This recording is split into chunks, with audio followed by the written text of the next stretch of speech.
سب سے زیادہ بے حیا قوم لوط علیہ السلام کی قوم تھی۔ یہ عورتوں کو چھوڑ کر مردوں میں دلچسپی رکھتے تھے۔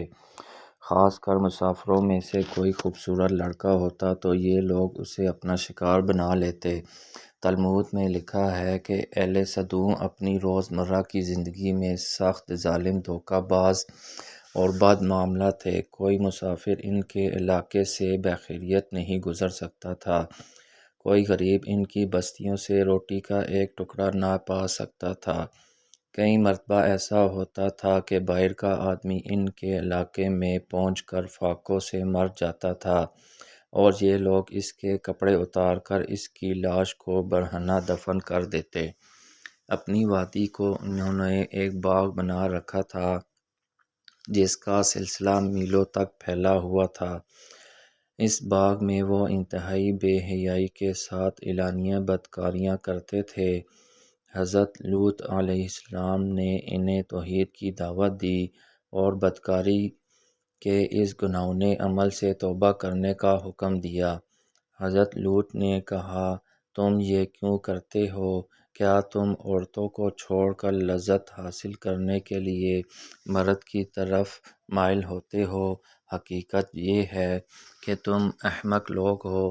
تو پھر حضرت لوط اہل سدوم کو دن رات وعظ و نصیحت کیا کرتے تھے، لیکن اس قوم پر اس کا کوئی اثر نہ ہوا، بلکہ وہ بد نصیب بہت فخریہ انداز میں یہ کام کرتے تھے۔ انہیں حضرت لوط کا سمجھانا بھی برا لگتا تھا، لہٰذا انہوں نے صاف صاف کہہ دیا کہ اگر تم ہمیں اسی طرح بھلا کہتے رہے تو ہمارے کاموں میں مداخلت کرتے رہے تو ہم تمہیں اپنے شہر سے نکال دیں گے۔ حضرت لوط نے نصیحت و تبلیغ کا سلسلہ جاری رکھا، لہٰذا ایک دن اہل سدوم نے خود ہی عذاب الہی کا مطالبہ کر دیا۔ اللہ تعالیٰ نے اب تک ان کے اس بدترین عمل، فحاشی اور بدکاری کے باوجود ڈھیل دے رکھی تھی، لیکن جب انہوں نے حضرت لوط علیہ السلام سے ایک دن کہا کہ اگر تم سچے ہو تو ہم پر عذاب لے آؤ، لہٰذا ان پر عذاب الہی کا فیصلہ ہو گیا، اللہ نے اپنے خاص فرشتوں کو دنیا کی طرف روانہ کر دیا۔ یہ فرشتے دراصل حضرت میکائیل اور جبرائیل علیہ السلام تھے۔ پھر یہ فرشتے حضرت لوط علیہ السلام کے گھر تشریف لے آئے۔ حضرت لوط نے جب ان خوبصورت نوعمر لڑکوں کو دیکھا تو سخت گھبراہٹ اور پریشانی میں مبتلا ہو گئے۔ انہیں یہ خطرہ محسوس ہونے لگا کہ اگر ان کی قوم کے لوگ نے انہیں دیکھ لیا تو نہ جانے وہ ان کے ساتھ کیا سلوک کریں گے۔ حضرت لوط کی بیوی کا نام وائلہ تھا۔ اس نے آپ پر ایمان نہیں لایا تھا اور وہ دراصل منافقہ تھی۔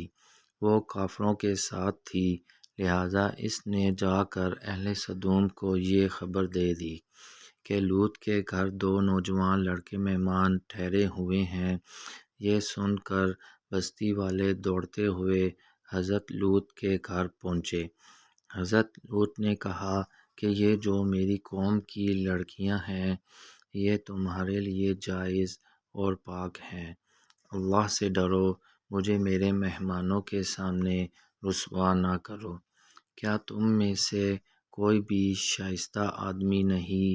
حضرت لوط علیہ السلام کی بات سن کر وہ لوگ بولے، تم بخوبی واقف ہو کہ ہمیں تمہاری بیٹیوں سے کوئی حاجت نہیں، اور جو ہماری اصل چاہت ہے اس سے تم بخوبی واقف ہو۔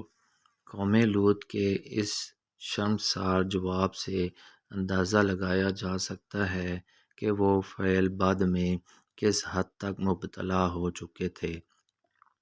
جب حضرت لوط علیہ السلام کی قوم ان کے گھر کی طرف دوڑتی ہوئی آئی تو حضرت لوط نے گھر کے دروازے بند کر دیے اور ان نوجوانوں کو ایک کمرے میں چھپا دیا۔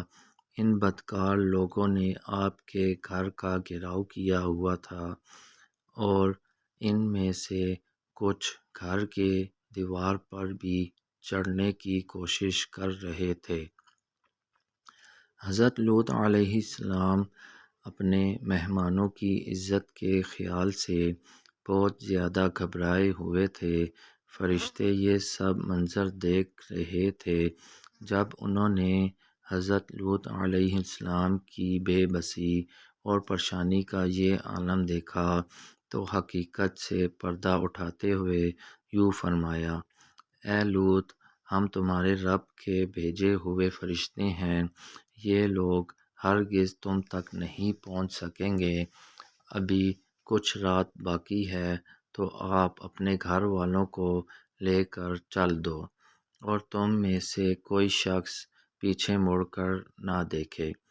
اہل سدوم حضرت لوط علیہ السلام کے گھر کا دروازہ توڑنے پر بضد تھے کہ حضرت جبرائیل علیہ السلام نے گھر سے باہر نکل کر اپنے پر کا ایک کونا انہیں مارا، جس سے ان کی آنکھوں کے ٹیلے باہر نکل آئے اور بصارت ظاہر ہو گئی۔ یہ خاص عذاب ان لوگوں کو پہنچا جو حضرت لوط کے پاس بدنیتی سے آئے تھے۔ حضرت لوط علیہ السلام حقیقت حال جان کر مطمئن ہو گئے اور اپنے گھر والوں کے ساتھ رات کو ہی نکل کھڑے ہوئے، لیکن پھر بھی ان کی بیوی ان کے ساتھ تھی۔ لیکن کچھ دور جا کر وہ واپس اپنے قوم کی طرف پلٹ گئی اور قوم کے ساتھ جہنم واصل ہو گئی۔ صبح کا آغاز ہوا تو اللہ کے حکم سے حضرت جبرائیل نے بستی کو اوپر سے اکھاڑ دیا اور پھر اپنے بازو پر رکھ کر آسمان پر چڑھ گئے، یہاں تک کہ آسمان والوں نے بستی کے کتے کے بھونکنے اور مرغوں کے بولنے کی آوازیں سنی۔ پھر اس بستی کو زمین پر دے مارا، جس کے بعد ان پر پتھروں کی بارش ہوئی۔ ہر پتھر پر مرنے والے کا نام لکھا ہوا تھا۔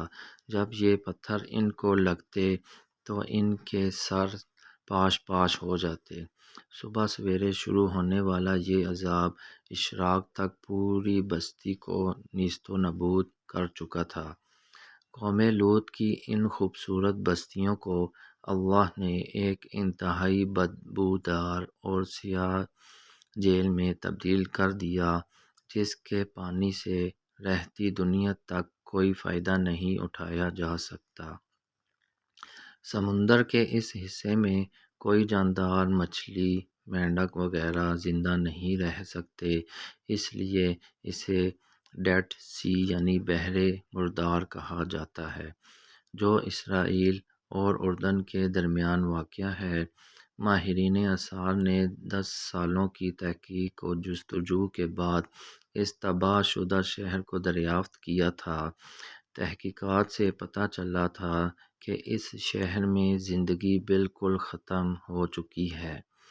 شہر کے راستے اور کھنڈرات کو دیکھ کر آرکیولوجسٹ نے یہ اندازہ لگایا کہ جب یہ شہر تباہ ہوا تو اس وقت لوگ روزمرہ کے معاملات اور کاموں میں مشغول تھے اور یہاں زندگی اچانک ختم ہو گئی تھی۔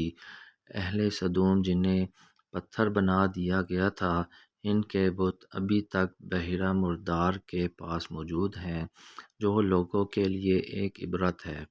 آج یورپی ممالک میں انسانی آزادی کے نام پر اس بدکاری کی اجازت دی جاتی ہے اور اس فحش عمل کو باعث فخر سمجھا جاتا ہے۔ روایتوں کے مطابق ایک مرتبہ حضرت سلیمان علیہ السلام نے شیطان سے پوچھا کہ اللہ کے نزدیک سب سے بدترین عمل کیا ہے؟ ابلیس بولا، جب مرد مرد سے بدفعلی کرے اور عورت عورت سے خواہش پوری کرے، اور مجھے شرم آتی ہے یہ کہتے ہوئے کہ آج ہمارے معاشرے میں یہی سب چل رہا ہے، بلکہ اس کبھی کام کو قانون کی سرپرستی حاصل ہے۔ اللہ ہماری دنیاوی اور آخروی زندگی کو بہتر بنانے کی عقل و عمل عطا فرمائے، آمین یا رب العالمین۔